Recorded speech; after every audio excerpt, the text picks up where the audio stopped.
Wrongly convicted. Windsor police and 3 officers face a multi-million-dollar lawsuit. Homeless encampment relocated as riverbank construction is set to begin.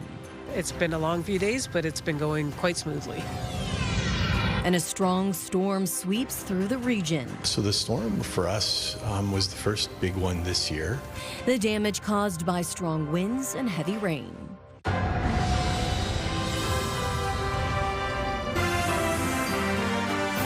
CTV News with Stefanie Masotti. A fatal crash in January 2020 where 2 people died has led to a $3.2 million civil lawsuit filed against Windsor Police, 3 of its officers, and a defense lawyer by a man who was wrongfully convicted of a crime. Joining me now with the details of the story is CTV's Michelle Molesky. Michelle. Yeah, Stefanie, Philip Hayes has filed this lawsuit because he says he was wrongfully arrested, prosecuted, and convicted of 2 counts of dangerous driving causing death for an accident that wasn't his fault. On January 4th, 2020, 2 people were killed when an SUV and a pickup truck collided at Lausanne Parkway and Forest Glade Drive. Philip Hayes, the pickup truck driver, told police the SUV turned left right in front of him. Constable Michael Ruddick, an accident reconstructionist, determined, however, it was the other way around, writing a report that Hayes ran a red light while the SUV turned on to Lausanne Parkway. Hayes was charged with 2 counts of dangerous driving causing death. 3 years later, he was convicted of both counts and was facing jail time. Hayes' defense lawyer Dan Scott told CTV News in 2023 the judge must have ignored the evidence of eyewitnesses. The assessment of the excessive speed, again, it's his assessment, but it just didn't comport with the evidence. That's when Hayes fired Scott and hired a new lawyer, Michael Lacey. His engineer sided with Hayes, noting the police report was also inconsistent with eyewitness statements and the physical debris at the scene. At a retrial, Constable Ruddick admitted to the court he made a mistake. I missed one very important data category on the CDR report, that being the steering angle, Ruddick told the court. Within a year, Hayes' conviction was overturned, the charges withdrawn, but the damage was done to Hayes and his reputation. According to a statement of claim, Hayes is suffering from depression and emotional trauma, along with the loss of income and reputation because of the high-profile nature of the collision. He has filed a $3.2 million lawsuit against the police, the chief, 3 of its officers, and his own defense lawyer, Dan Scott. Their actions are described in the statement of claim as, quote, unconscionable, wanton, shocking to the conscience, intentional, deliberate, malicious, high-handed, and in total and reckless disregard to Hayes. Hayes argues Ruddick was unqualified to conduct accident reconstruction. Constable Maria Liu is accused of ignoring eyewitness statements at the scene. Dan Scott is accused of negligence for not hiring an independent accident reconstructionist and failing to show how he was spending Hayes' retainer fee. Hayes also alleges Scott didn't disclose an alleged conflict, given he had previously worked for Constable Warren Berganza, another one of the officers at the scene of Hayes' collision. The chief and police service are also included in the suit for allegedly failing to properly train its officers. The statement of claim says the Windsor police defendants failed to conduct a proper investigation, ignored material evidence from multiple independent witnesses, failed to wait for a competent reconstruction. Windsor Police, the board, the chief, and Dan Scott have all declined to comment as the matter is before the court and the allegations have not been proven. Kent Rice, meantime, president of the Police Association, says he stands by their members and will support them through this legal process in defending their actions in the investigation of a dynamic and fluid incident. Now, this is a 20-page statement of claim, and my online coverage has more details and specific quotes about Hayes' allegations. You'll find that at ctvnewswindsor.ca. And Stefanie, I've been unable in this past week to get a handle on where this matter is before the civil courts, but as you know, these things take time. Okay, they do. Michelle Molesky with our top story tonight. Thank you, Michelle. You're welcome. To an unrelated court case now. A Rwandan refugee will learn his fate in September following a recent sentencing hearing. 33-year-old Ramadan Nizi Gaimana pleaded guilty to second-degree murder for killing his common-law spouse here in Windsor in October of 2021. Court learned he was out on bail in order to stay away from the woman. He was facing charges of assault and uttering threats against her. He will be sentenced to life in prison. The Crown is asking he to be forced to wait 15 to 18 years before he can apply for parole, while the defense is seeking a 10-year parole ineligibility. The judge will rule in September. A 38-year-old woman has been arrested in relation to a $130,000 financial fraud case. In May, Windsor police learned of a large-scale fraud at a currency exchange office. Police say a woman entered the business using a fraudulent passport to obtain $130,000 US. Windsor police issued an arrest warrant for Kayla Black. She was arrested by OPP in Haldimand, Ontario. Roads flooded, trees toppled, and thousands of residents were left without power after a fast-moving but powerful storm swept through the area early Saturday afternoon. CTV's Bob Belichico has been tracking the aftermath. The storm for us was the first big one this year. A storm blew through the city early Saturday afternoon and left part of this tree on top of a house on Bruce Avenue. The Forest Department began to receive service requests, almost instantaneously thereafter. The tree limb was cut down and removed early Monday morning. There are no reports of injuries. So Jeanette and Bruce seem to be the hot spots in the aftermath of Saturday's storms. As you can see, debris scattered all across properties in the area. The City of Windsor received 137 phone calls through 311. 20 of those were emergency related. The city says most of the damage was found north of Tecumseh between Drouillard and Prince Road. Damage reports continued today, with calls to 311 reaching upwards of 200. There were a number of, what we would deem emergency or top high priority that would have seen, large limbs or entire trees come down blocking roadways. Maybe onto a house or car or something. There were, a handful of those ones. Those are the ones that we prioritize. We deal with almost immediately to at least make it safe. The city also received 10 flooding calls, 2 alleys and 8 roadways were blocked. So far, no reports of basement floodings. NWIN reports downed power lines in the storm's aftermath, with about 7,000 customers losing service, the majority of which were back up and running within a few hours. The focus then was principally in the university area downtown, and that's where a lot of the restoration was focused during the latter part of our efforts. Now that the first big storm of the season is behind us, officials with the city and NWIN have safety suggestions. If the public sees trees down on lines, keep back from those trees, stay safe, and call it in. We always encourage anybody, when you have a service request, to contact 301. Bob Belichico, CTV News.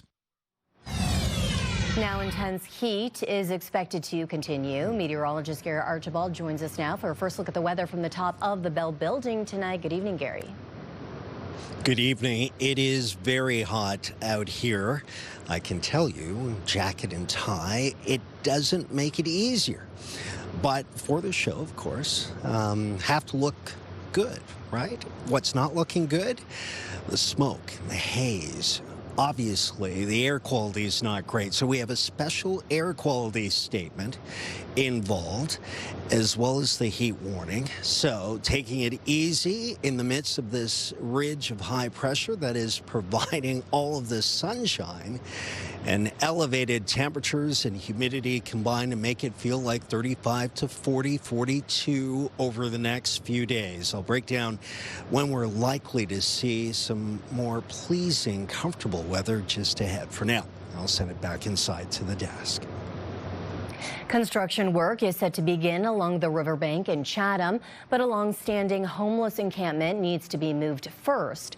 The deadline to vacate the site was today, and now attention is shifting to another growing encampment just several blocks away. CTV's Chris Campbell has the story.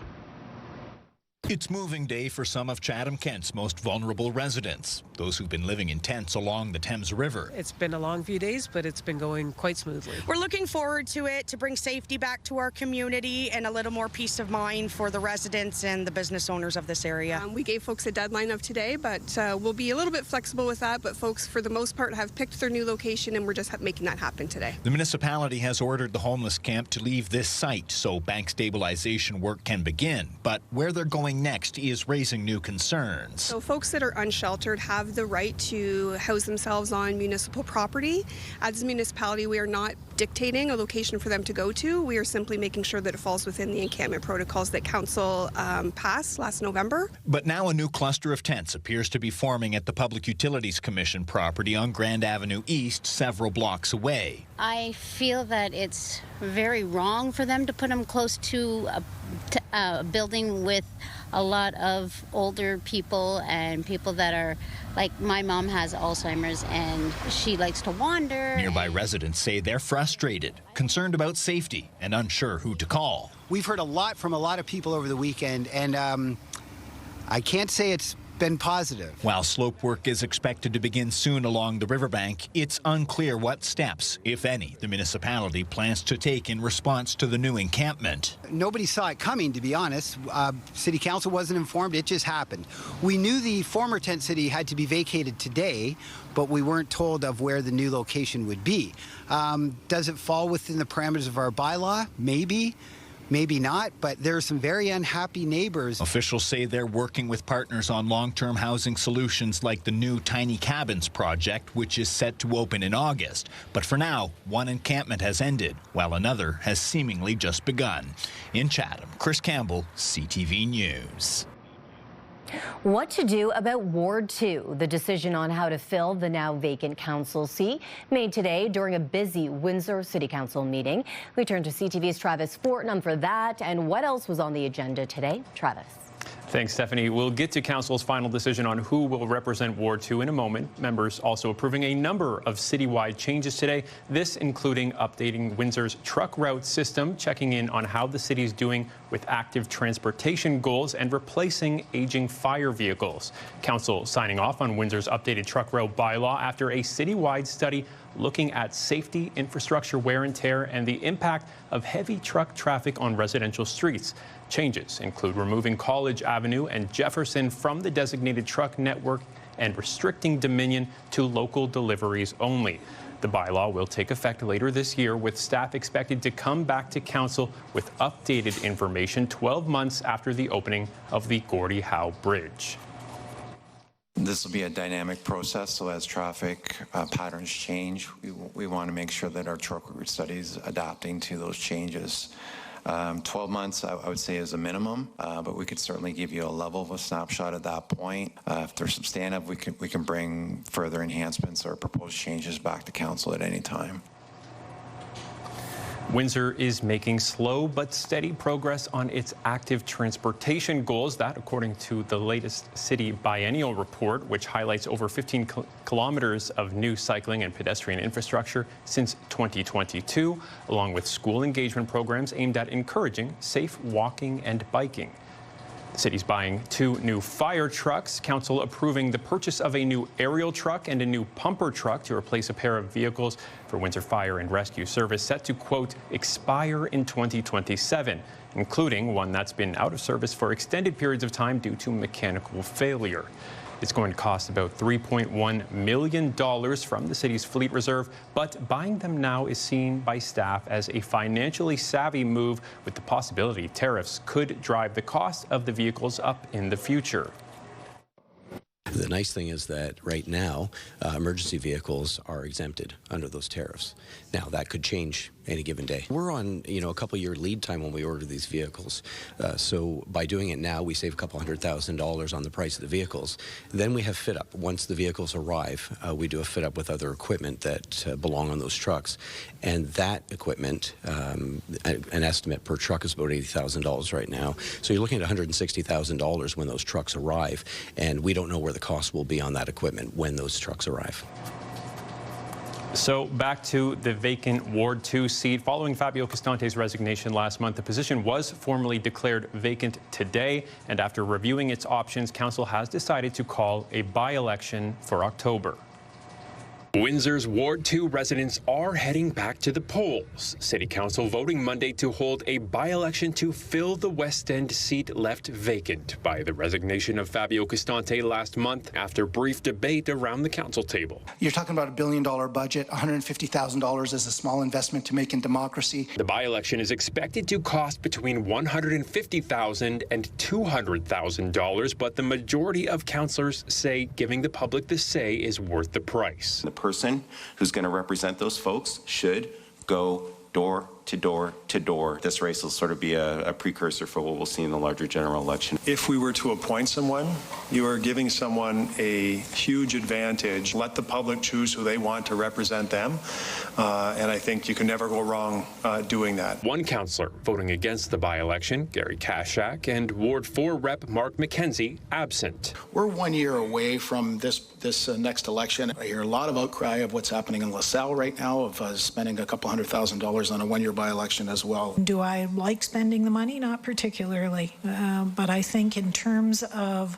continuing with those fundamental underpinnings, it's critically important. The next regular municipal election is scheduled for next year. That tight turnaround is why Sam Romano, who was the runner-up in the West End ward back in 2022, made the pitch for council to appoint him before they opted for the by-election. I'm available. I'm retired. I can jump into it right away. I'm out on my bike all the time, riding around, and then stopping at McDonald's for a quick ice cream or something like that. The nomination period opens July 21st and closes September 12th. By-election day is October 27th. The next meeting of Windsor City Council is scheduled for 2 weeks from today, July 28th. Administration has indicated at that time residents and council will get some insight into what the 2026 budget and its tax rate might look like. Stefanie. Okay, Travis, a busy day for you. Thank you for this coverage. The long wait for a new public space on the doorstep of Windsor City Hall is now over. Officials cut the ribbon on the more than $15 million project over the weekend. So we had a proposition. Are we going to spend $1 million to put lipstick on the pig and keep that bad ice rink going? Or are we going to do something special that combines with the plan that we had after we built our City Hall to finish off our Civic Esplanade? I really like the water. Yeah, it's nice. It's a nice place so all the people can gather together, and the water really adds that touch to make it all the more better.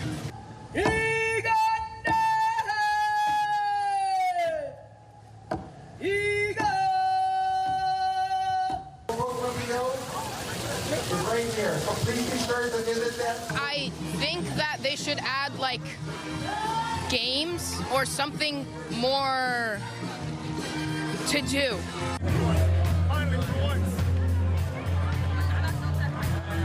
It's 12 months of the year space, so the water feature in the spring, summer, and fall.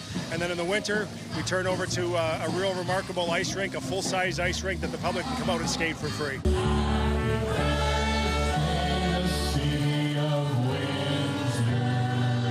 There will be multiple phases to come that actually connect Civic Esplanade to the waterfront. There will be other city councils in the future who will decide when and how to do that. Our question of the day is, do you like the renovations to Windsor City Hall Square? Yes or no? Go to our website to cast your vote, ctvnewswindsor.ca. On Friday, we asked if you've been to Peche Island. Out of about 900 responses, 73% say no. Still ahead on Windsor's news leader. The Ethics Commissioner flags over 100 investments tied to Prime Minister Mark Carney, raising conflict concerns. Roseland renewal. The public is invited to help shape the future of the city's golf course. Details when we return. And tomorrow, off-island representation. One man's effort to change the way Walpole Island First Nation is governed. That's tomorrow at 6 on CTV News.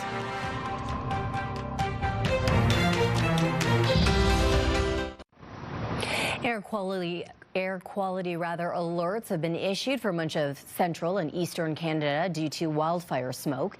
CTV's Adrian Gobriel on what you need to know on days like today. The View commuting into Canada's largest city. It looks kind of like Delhi, maybe Beijing, something very industrial. There's not enough industry in Toronto to warrant this type of smog. Yes, it's like, what is going on that is causing this? A jet stream is pushing wildfire smoke across parts of the country. The situation right now is that the air systems that are in central parts of the Canadian prairies are then picked up by the wind patterns that are carrying that air down to the southeast from where it is then to now over where we are in southern Ontario. This Environment Canada data shows the plume blanketing parts of the country from Saskatoon through Manitoba, Ontario, and into Quebec. The wildfire smoke actually contains a number of harmful substances and chemicals. Young children, pregnant women, the elderly, and those with chronic respiratory conditions are being advised to stay indoors.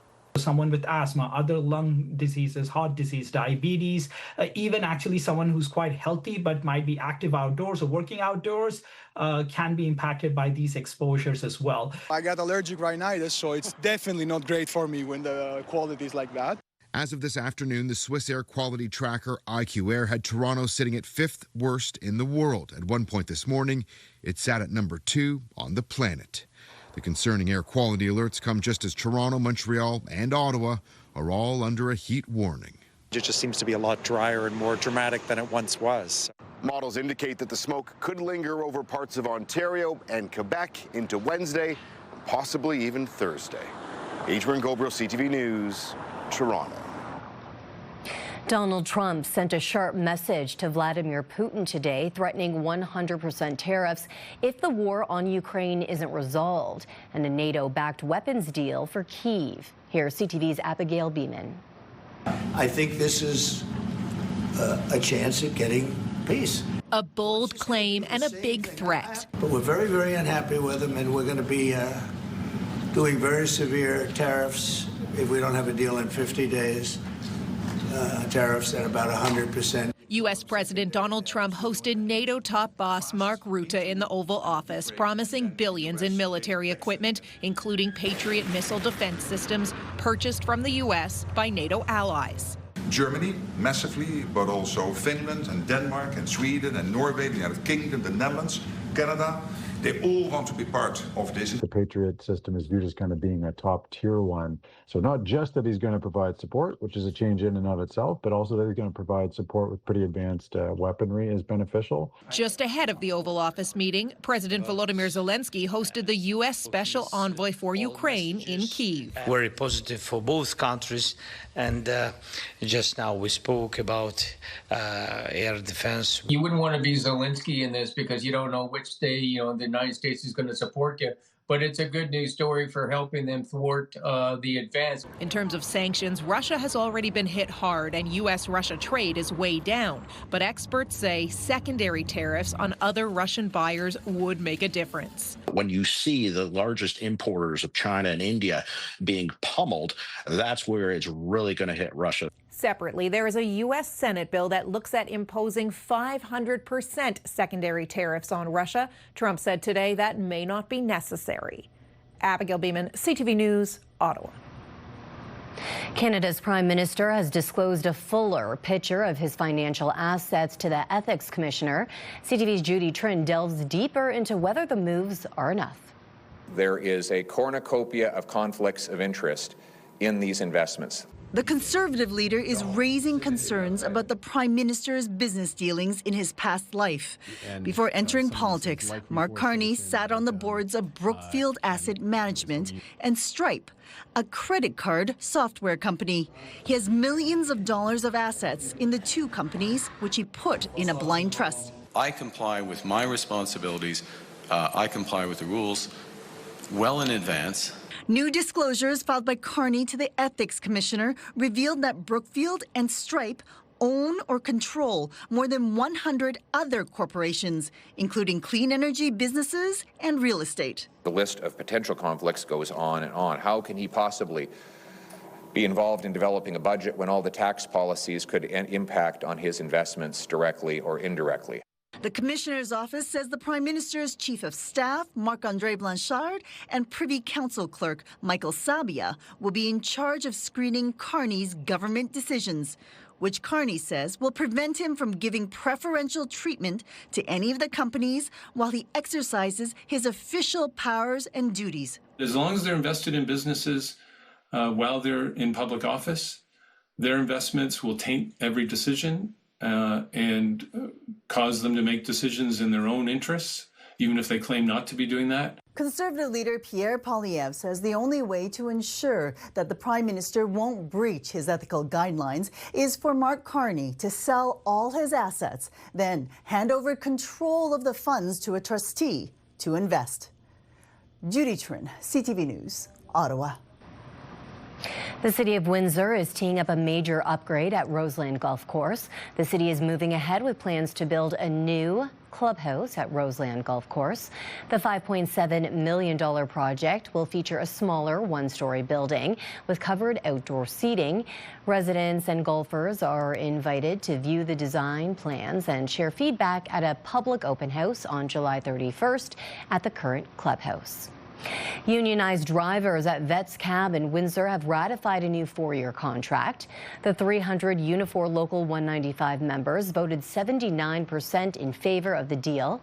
Local President Emile Nabout calls it a win-win-win for drivers, plate owners and the company, saying it keeps the Vets Cab competitive with services like Uber and Lyft.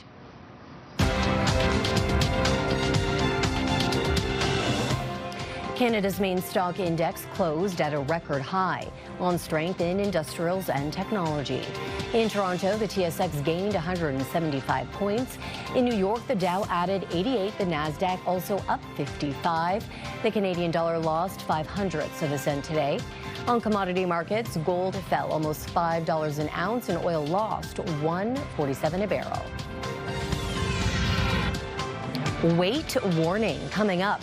The race to create a generic version of the weight loss drug Ozempic and the warning from doctors about it.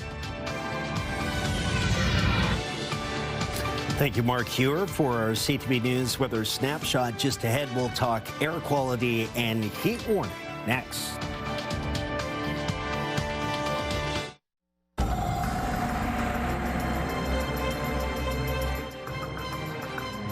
Another hot day outside. Gary joins me again for an extended look at the weather tonight. Gary.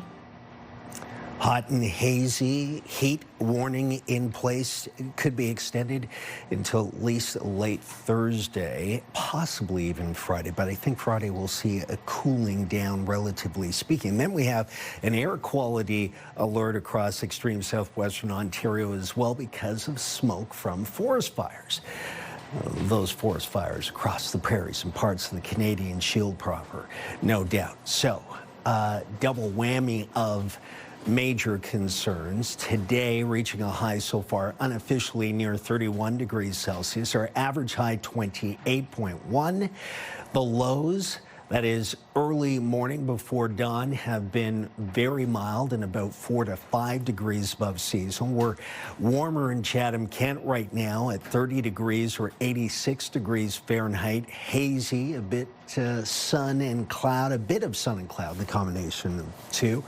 29 at the airport in Windsor, that's 84 degrees Fahrenheit. It feels a lot warmer. It feels like about, well, anywhere from about 93 to 100 across extreme southwestern Ontario. Chatham-Kent reporting a humidex of 37, a bit more, well, comfortable in Windsor at the airport, feeling like about 32, 33. It is cooling off across parts of the prairies, no doubt. Calgary's at 13. And picture Toronto and Thunder Bay, 28 and 27 degrees Celsius, respectively. So you get the idea. We are in the warm slot in the east, cooling off across parts of the central and western tier of the country. Ridge 5 pressures keeping us quiet tonight. We should be hazy through to dusk, clear through the overnight, and then looking at some sunshine for tomorrow as well. The good news, bad news, part of this, if you love the sun, okay, it's there for you tomorrow.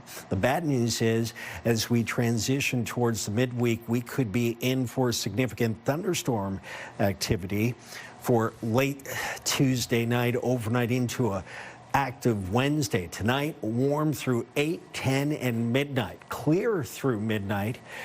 21 degrees at that juncture. Feels like 26. The winds are calm. One look at our Siles Heating and Cooling 7-day forecast. We are in the low 30s through Thursday for daytime highs.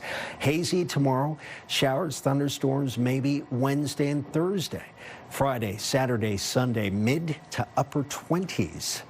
Is the story. In a week from now, 27, mostly sunny. It's going to be hot for the next few days.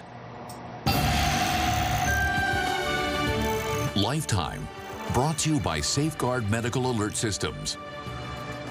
Canada saw a steep increase in obesity rates during the COVID-19 pandemic, particularly among young adults, according to research from the Canadian Medical Association Journal.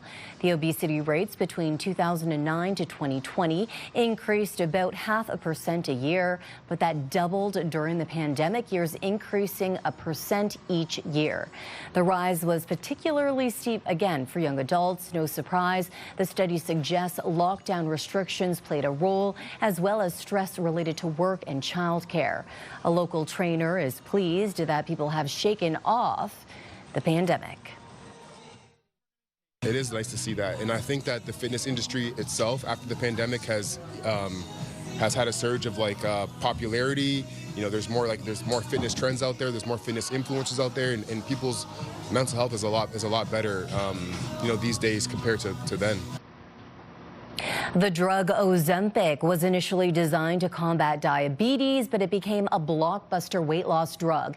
Now the manufacturer's Canadian patent will expire in just a few months, opening an opportunity for other companies to make generic versions. Camille Carmali now on the concerns of some Canadian doctors. It's the weight loss drug that swept Hollywood. Ozempic and its sister drugs have more than 1 million users in Canada, according to Ozempic's sole manufacturer. The biggest barrier for many has been cost. I believe it costs somewhere about $400 a month. But now it's set to become more affordable and even more accessible by next year. There's a certain time period in which the patent then expires, and other pharmaceutical companies can make like drugs. Semaglutide, known under the brand names Ozempic and Wegovy, made and sold exclusively by global pharma giant Novo Nordisk. But the Canadian patent for those drugs is set to expire in January, opening semaglutide to other companies who can sell generic versions. Cost will be down, and there will be more of the drug. Multiple companies have so far applied to Health Canada for approval to make a generic semaglutide drug, including Hims and Hers. The American telehealth company says it'll offer Canadians access to lower-cost treatment options through its digital platform. But it's also producing concern. Fewer barriers could mean more people abusing the drug. I think my real worry is that if you start getting into a situation where online clinics are handing out these prescriptions willy-nilly to anybody who pays their, $50 processing fee. 2 years ago, a Canadian law firm launched a proposed class action lawsuit, alleging the drug's manufacturer didn't warn about its severe side effects, including serious gastrointestinal issues like stomach paralysis. We've received thousands of contacts of different users of Ozempic experiencing these types of adverse events. Patricia Miller, part of that class action, no longer on the drug, but she says she's still facing the side effects. I can't eat, I can only have liquid foods. And Ozempic's manufacturer, Novo Nordisk, tells CTV News it stands behind the safety and efficacy of all of its medicines. Kamal Karamali, CTV News, Toronto. The Mental Health and Addictions Urgent Crisis Center at Hotel Dieu Grace Healthcare is expanding its hours to provide more access to people in crisis. Walk-in services for those in crisis is expanding to 24 hours a day, 7 days a week, 365 days a year. Those in crisis over the age of 16 can access services at the MHAUCC at 1030 Olette Avenue next to the Goyo Street entrance, or by calling the crisis line. I was like, this guy really needs help. Barely talked to me, like the water's splashing up in his face. A man in trouble on Lake Erie. 2 teen heroes dive into action. Coming up on Windsor's News Leader, how a brother and sister helped save a life.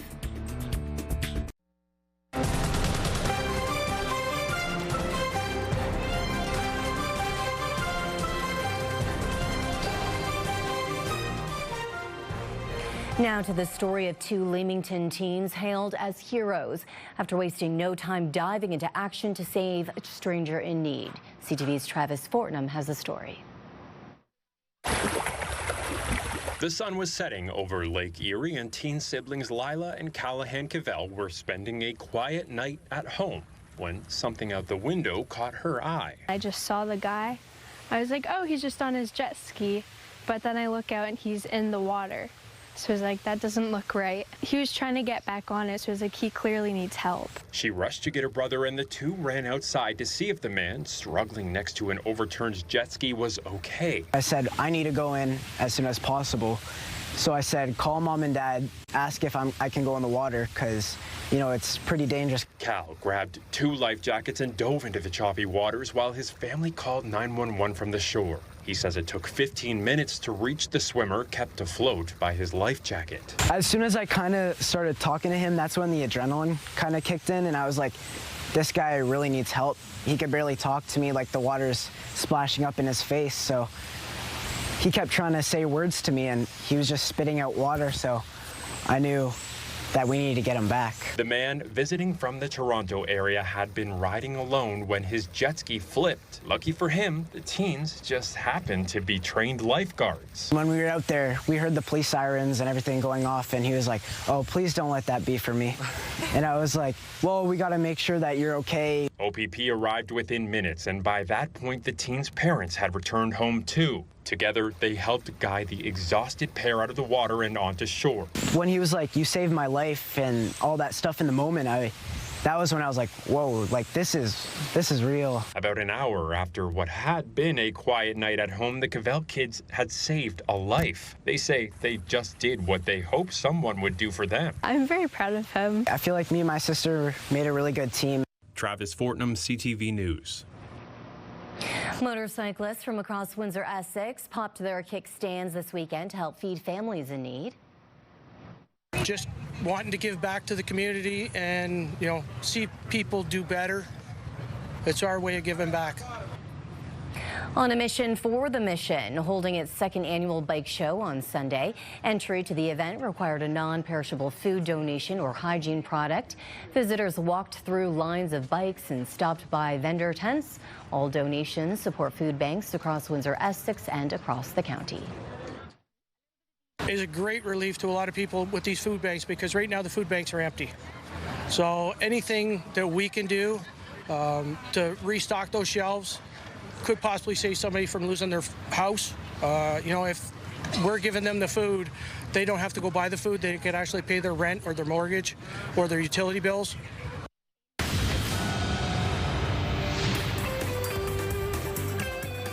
The king of stand-up is making his return to Windsor. It's a different feeling when your doorbell rings today opposed to 20 years ago, right?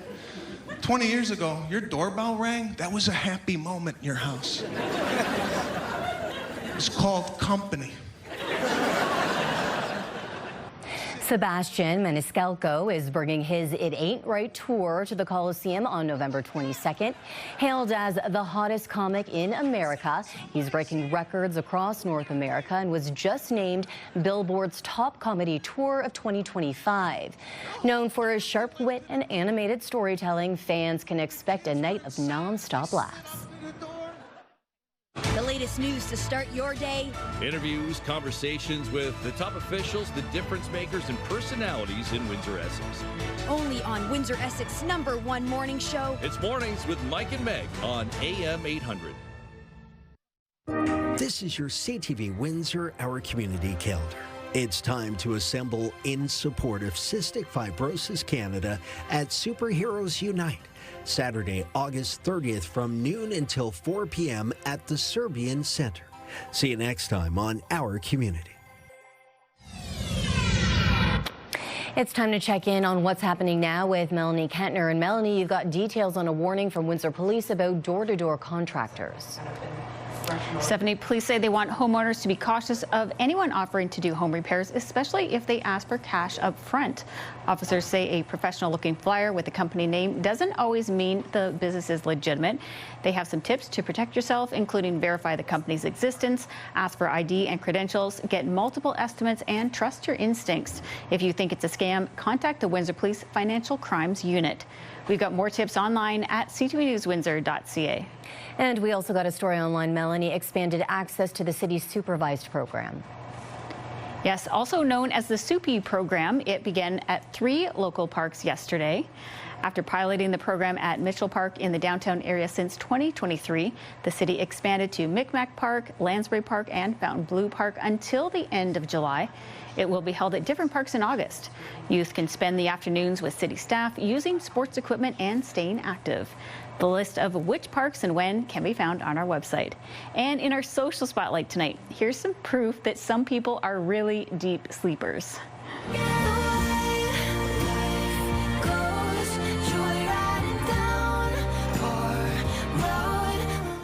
So she left her husband on the beach to nap, and when she went back 3 hours later, he was neck deep in water. Oh my goodness.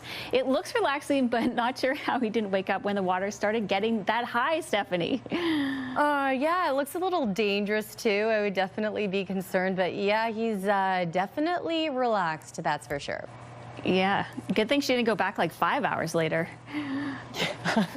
You're absolutely correct. Okay, thanks, Melanie, and that's what's happening now. Stampede swing, soaked to the bone, but their spirits unaware anyone was watching. This couple's puddle two-step was captured on camera.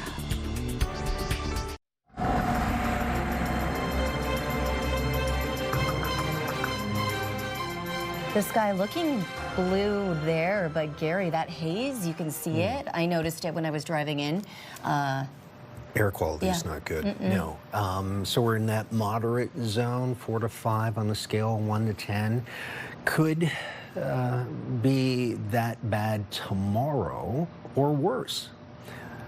That's the latest. Tomorrow's hazy and warm. The heat warning still continues. We'll be in the low 30s for the next 3 days straight. Wednesday and Thursday could see showers and or thunderstorms. Friday, Saturday, Sunday will cool off just a bit, be in the mid to upper 20s.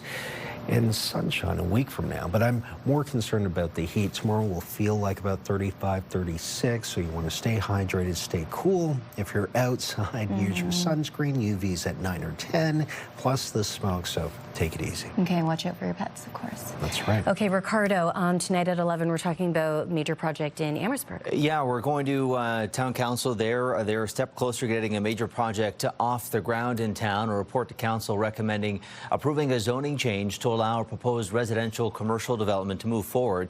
Valente Development is planning 8 and 11-story towers that would be part of a mixed-use project where the former General Amherst School building stands vacant right now, of course, right in the heart of town. That project has generated plenty of buzz and pushback with an open house held in March and a public meeting in April. We'll get the latest on that tonight at 11 with our Robert Lothian attending council this evening. Steph. Okay, thank you. And it's a spontaneous moment that's capturing hearts online. A Calgary couple was caught dancing in the rain during the stampede without even knowing that they were being filmed. CTV's Mark Vinelli has the story behind their two-step that's spreading joy well beyond the Midway.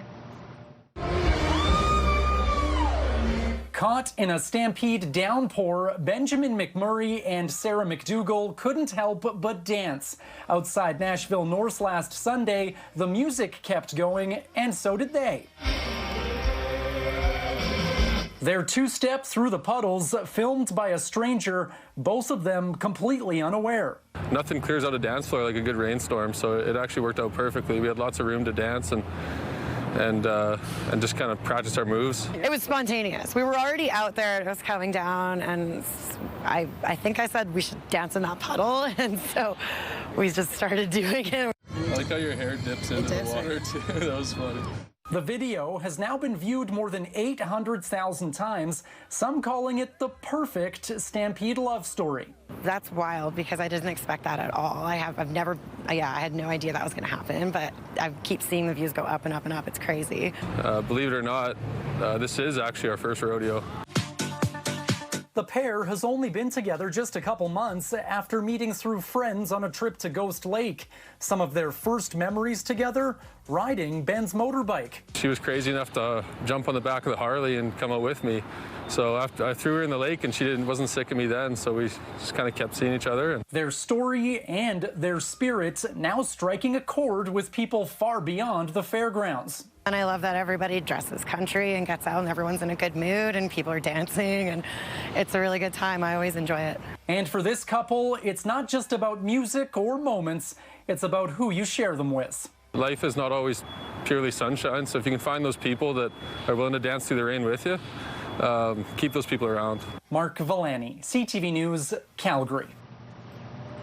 Without a doubt, they're having a blast. As long as it wasn't severe weather, they look like they're having so much fun. And of course, we can't control Mother Nature, so why not make the best of it? Thank you. You can repeat that. Can't control Mother Nature. Yes, that is correct. But they are falling in love in the rain. That's wonderful. Yeah, there you go. And she jumped on a bike. There you go. Yeah. Yeah. Well, she's already taken. I don't think it's going to work out. Okay, on behalf of our dedicated team here at CTV News Windsor, of course, Ricardo loves riding his motorcycle. Thank you so much for watching. For updates throughout the evening, go to ctvnewswindsor.ca. And I'll see you again tonight for a late look at local news at 11. Good night. Good night.